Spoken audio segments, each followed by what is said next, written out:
দুর্নীতি এমন একটা ব্যাধি, এমন একটা একেবারে নেতিবাচক দিক, সেটা বিশদ বলার অপেক্ষা রাখে না। আর থিমটা অত্যন্ত ইন্টারেস্টিং। থিমটা আমি দেখলাম ইউনাইটিং উইথ দ্য ইউথ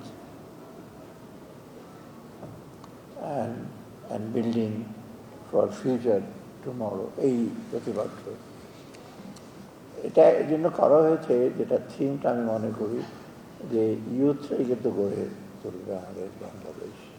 আমরা যারা বয়োবৃদ্ধ বা যারা অনেকদিন পার হয়েছি, আমাদের সংশোধন করা একটু ডিফিকাল্ট। আর যা পাপ করে আসছে, তারা তো করেই আসছে, সেগুলোর শাস্তি দেওয়া হয়তো ব্যবস্থা দিতে পারে। ভবিষ্যতে যেন কোনো দুর্নীতি না হয়, সেটাই সবচেয়ে বড়। আমাদের চিন্তা করতে হবে ভবিষ্যৎ দিকটা। এবং আমরা যদি এই মানে তরুণদের যদি উদ্বুদ্ধ করতে পারি কোনো রকম দুর্নীতি না করা, সবসময় মূল্যবোধ, নিজের মূল্যবোধ বজায় রেখে যেটা কাজ করা, সেটি হলো উৎকৃষ্ট আমাদের কাজ।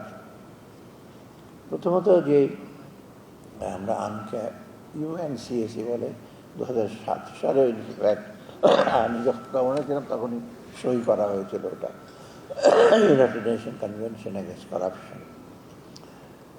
মূল জিনিস হলো সার্বিকভাবে দুর্নীতিকে আমরা কেন বিবেচনা করি। বিবেচনা করি জন্য প্রত্যেকটা ক্ষেত্রে, আর্থিক হিসেবে বলুন, ট্রানজ্যাকশনে বলুন, বা নিজের পার্সোনাল ট্রানজ্যাকশনে বলুন, ট্রান্সপারেন্সি অ্যান্ড অ্যাকাউন্টেবিলিটি, যেটা আমরা বলি, স্বচ্ছতা এবং জবাবদিহিতা, সেটা সবচেয়ে বড় জিনিস। আমি একটা কাজ করব, স্বচ্ছ থাকবে, কী জন্য কাজটা করছো আমি নিজে জানবো, যার জন্য করছি জানবে, বা সার্বিকভাবে জানবে, সেটা সবচেয়ে বড় জিনিস। আর অ্যাকাউন্টেবিলিটি, যে কাজটা আমি করি বা করছি, সেটা যেন জবাবদিহিতা থাকে।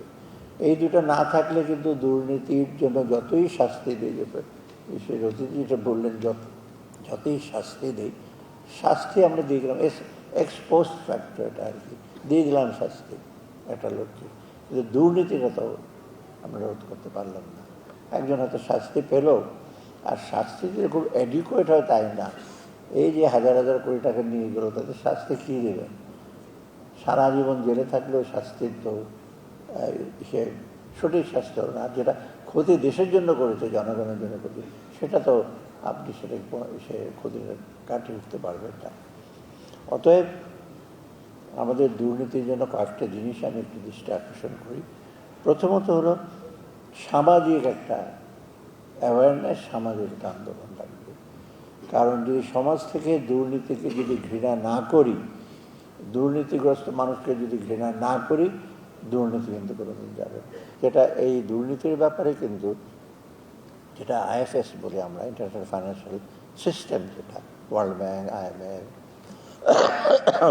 অন্য এই যে আপনার OECD, ওদের কিন্তু ওদের এই সেটে টার্মস অফ রেফারেন্সে দুর্নীতির ব্যাপারগুলো আছে। বিশেষ করে অডিটরদের রোল কী হবে, এবং অডিটরে কী প্রশ্ন করবে, ফাইন্যান্সিয়াল স্টেটমেন্টটা কীভাবে করে, এইগুলো ভালো।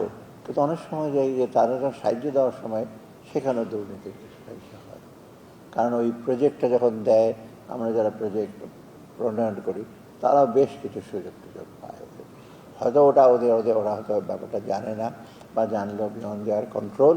কিন্তু আমার মনে হয় আন্তর্জাতিক যে সংস্থাগুলো, আর্থিক প্রতিষ্ঠানগুলো, তাদেরকে কিন্তু আরও বেশি একটু সজাগ হতে হবে এই দুর্নীতিটা কমানোর জন্য। শুধু ওই প্রজেক্টে টাকা দিল, অডিট করলো, তারপর প্রজেক্টের ব্যাপারে আপনার একটা মন্তব্য দিল, প্রজেক্টটা ঠিক হয়েছে, ভালো হয় না। কিন্তু এর ভেতরে যদি কোনো রকম অনিয়ম থাকে, দুর্নীতি থাকে, বা তাদের কোনো স্ট্যান্ডার্ড বা SOP, স্ট্যান্ডার্ড প্রসিজিয়ারের ভেতরে কোনো দুর্বলতা থাকে, সেটাকেও তাদেরকেও দেখতে হবে। কারণ শুধু একটা দেশের লোকজন দুর্নীতির জন্য দায়ী তা না, আন্তর্জাতিক ফাইন্যান্সিয়াল সিস্টেম এবং আন্তর্জাতিক আপনার সেগুলোও দায়ী। আর সর্বশেষ রাজনৈতিক ব্যাপার তো আছে। রাজনীতিবিদের যদি কমিটমেন্ট বা সদিচ্ছা না থাকে, তবে ফিশ রটস ফ্রম দ্য হেড, মাছের পতন হয় মাথা থেকে। এখন রাজনীতিবিদরা যারা আমাদেরকে শাসন করবে, তারা যদি ঠিক থাকে, তো সহজে সমাজে পতন ধরবে না, এবং তাতেই দুর্নীতি কমে যাবে।